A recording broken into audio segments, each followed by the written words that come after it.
Welcome to Aligned and Thriving, the podcast that gives you strategies for work-life balance. I'm your host, Judith Botel, and I am so happy to have you join me today.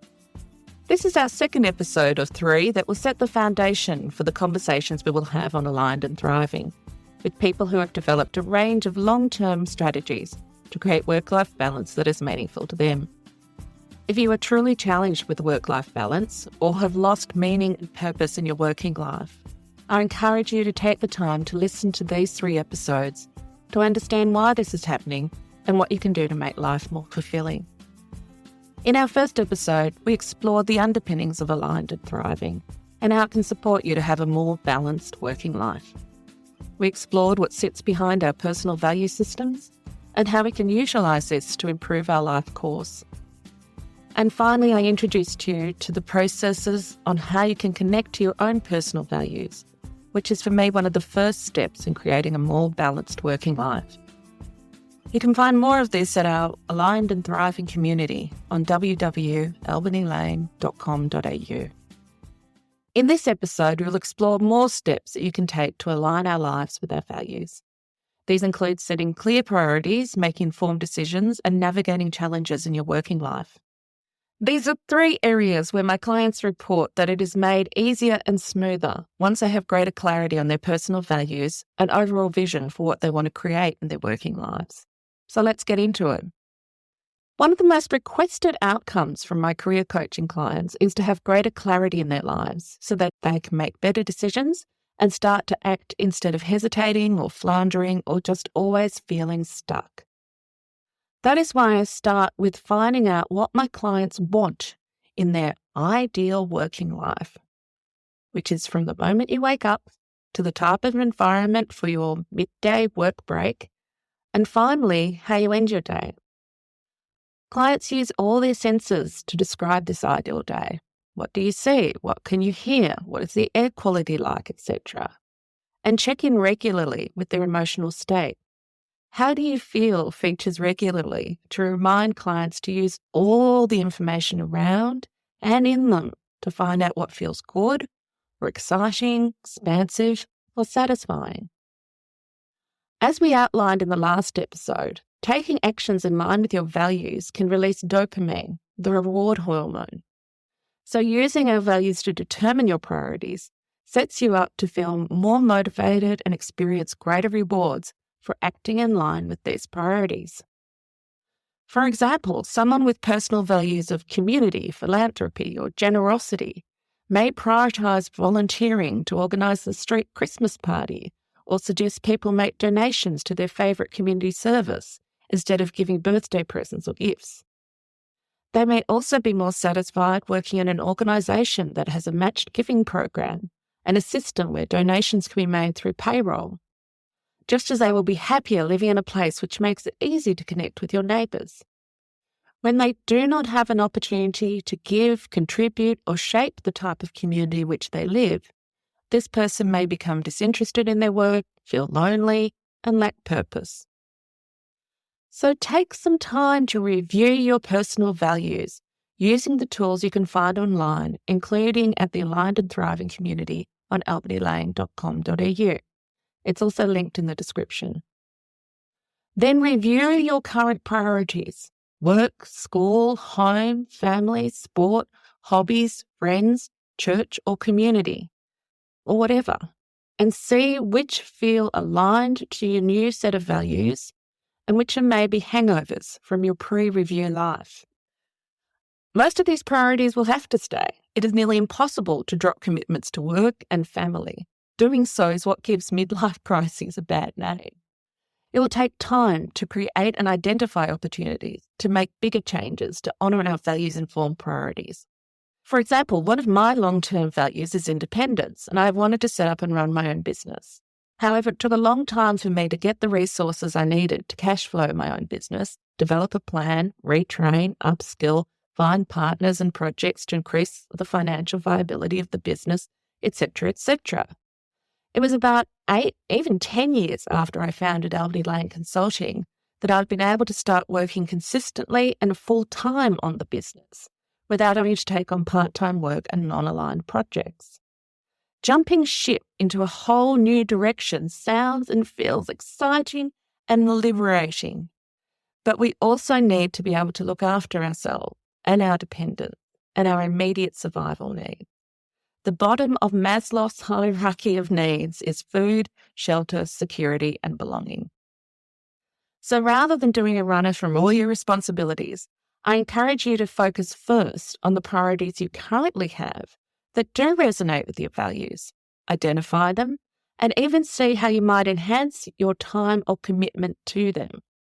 For example, if personal development is a value, you may want to find how you can get even more from learning opportunities around you, either in formal education or during your own reading and research. This could include finding podcasts on your topics of interest and bookmark them for your commute, dog walks, your workout time, when you're cooking, or any time when you may be doing something that is otherwise boring but could be enhanced by some value-led learning or fun. Using our values to identify resources to make more of our life enjoyable can start to turn our boat or our vehicle for life towards a more fulfilling direction and builds our confidence to plan and make even harder decisions to bring our lives into alignment. But start small with safe, modest steps so that you start flexing your alignment muscles. Like any learning journey, it might feel strange and even uncomfortable when we start making small changes to have even greater alignment with our values in the areas of our life we want to prioritize and grow. That is just part of learning and change, the time of conscious competence we need to work through by doing more and more practice. It's like when we first get our driver's license. We know what to do, but we do it with a lot of focus and deliberation. After a while, bringing more areas or domains of your life into alignment with your values becomes normal or unconsciously competent. That is like driving a car after several years on the road, an almost automatic process that only becomes difficult when circumstances change or you are way out of your comfort zone. This is what happens when clients have done what they can with the situation they currently have and then need to make bigger decisions about how they want to live and work in the longer term. They have found that there is more conflict now between their priorities or have found an opportunity to make change if they have the courage. This is an opportunity to use their emotional intelligence and associated skills to evaluate the choices in front of them from both a head or logical aspect and a heart-based one. My own opportunity to make a bigger change in my life came up not long after I missed the promotion I talked about in our last episode. The rejection that made me realize I wanted something else in my working life that was more independent and fulfilling. Like many government workers, we went through a restructure and I was offered the choice between applying for a job that paid about the same, but nearly doubled my responsibilities, or taking a modest redundancy. I think you can guess that I took the redundancy and used that opportunity to set up Albany Lane Consulting. And that was kind of easy. The harder part came later when I had to make many more decisions about what the company would actually do, not do, and how it would pay the bills. Some were easy, but most were hard and took much longer and often left me stuck in indecision, as I have not yet developed all of my skills in making value-based decisions. But it became easier as I kept working away on my business and company, as I kept practicing and reflecting on what best aligns with the values of courage and compassion that are the basis of the work I do today. Remember, our brains are designed to motivate us to do things that feel right. By doing more things in line with our values, we can become more attuned to that right feeling, being openness, buoyancy, expansion, or any other words that connect you to possibility and creativity. And we also become familiar with the wrong feeling too: inhibition, heaviness, even depression. Some people may call this following a gut, but this is a gut that you have done the work of self-reflection and review and has reconnected to the values that will lead to a more satisfying outcome. So when I work with my clients, I liken finding a more satisfying working life to learning to sail a boat. So your boat is made up of all your skills, experiences, talents, and resources that you need to navigate your journey. These resources include your values, which I liken to the motor for your boat. Even sailboats need a motor on board to help them out when they get stuck and to navigate dangerous areas close to shore or when you're coming into dock. Your motor helps keep you safe, just like your values keep you moving towards your goal, but safely. Once we have worked out what you have on your boat, we turn towards what is your destination. So once we have worked out what you have on your boat, we turn towards what is your destination. This does not have to be completely clear. It can be vague or even cloudy or foggy. For example, we need to know if we are sailing to France or Tahiti, as they are in conflicting directions from where we are. And for me, that's Sydney. So physically, they're quite different directions, but they're also quite different feeling places. But we do not need to know where exactly in France we're heading towards. We can work that out as we get nearer and choose between Marseille, Nice, or Calais. Again, all very different feeling places. We can even widen our view and just say somewhere in the southern Mediterranean or somewhere in Western Europe or thereabouts. However, if we chose Tahiti, we'd be heading in a completely different direction. For me, it'd be heading east, not west. So we need to sort out a few little boundaries to start. We can, of course, change our minds, but using our values can mostly get us setting out in the right feeling direction. Overall, wherever we choose, it must give us enough scope to know where to point the boat to get sailing.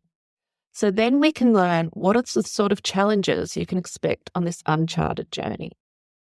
And once we push off, we start heading in that direction. And because we are going somewhere new and unknown, we will eventually find ourselves challenged. This is where we can use values and our value-informed direction for our working life to keep moving forward. Probably the best way to explain this is to share a story from my client.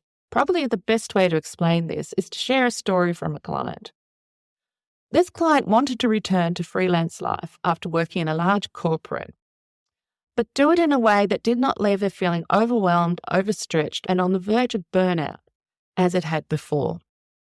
After evaluating her skills, strengths, work-life preferences, we reviewed her personal values. From there, we did an exercise that asked her to identify an image or images that gave her the same feeling as what she wanted to create in her working life. Now note, I did not say that the image represented or summarized or reproduced what she wanted to create. The image or images chosen are intended to provoke the same feeling as what she wanted to feel in her new working life. This is often challenging for people to do, but with support, it can be done and provides the clarity and confidence we need to make significant changes in our working lives. So my client chose an image from a favourite holiday. This was in Sri Lanka. It was on a track to the beach and her daughter was walking in front of her. It evoked for my client the same rewards that she had when her life was aligned with personal values: independence, peace, well-being, and family, her daughter.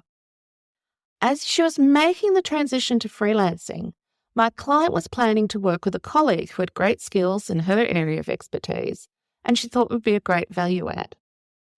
She even considered bringing him in as a partner. Luckily, she had the chance to test this working relationship in developing a proposal for a new major client.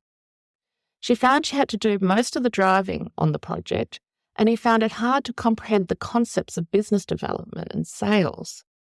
She felt stuck on what she should do, as on paper he looked like a great asset for a new business. So having heard her frustration, I asked her, does working for him feel like being on that path to the beach? Her answer was an immediate no. It feels like being in the airport and boarding has been delayed.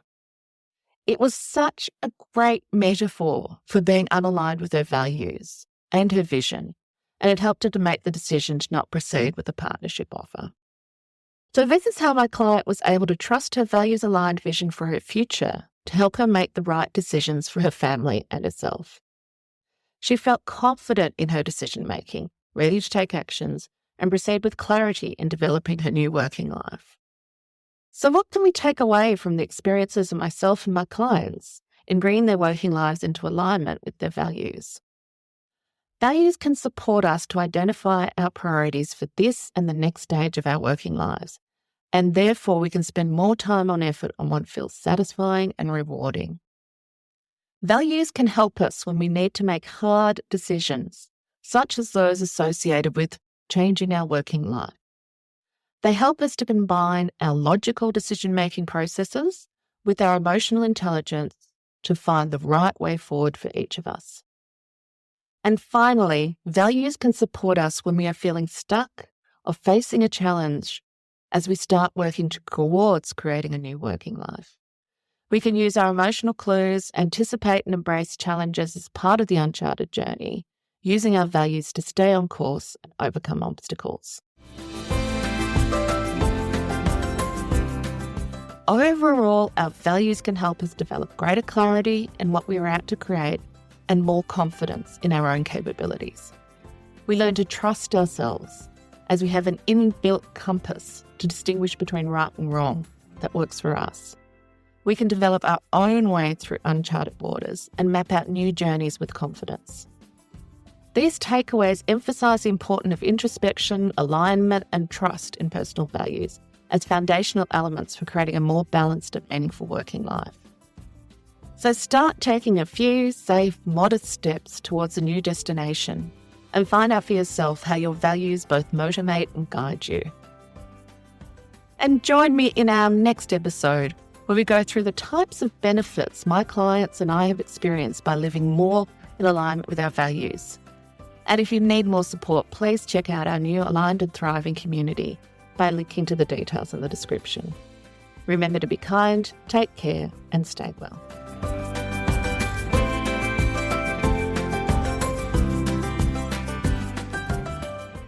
Don't miss a single episode, so subscribe to Aligned and Thriving now to unlock a world of inspiration and practical strategies. And if you have subscribed, why not check out our IG account or join our community to navigate your own way to a happier and healthier working life.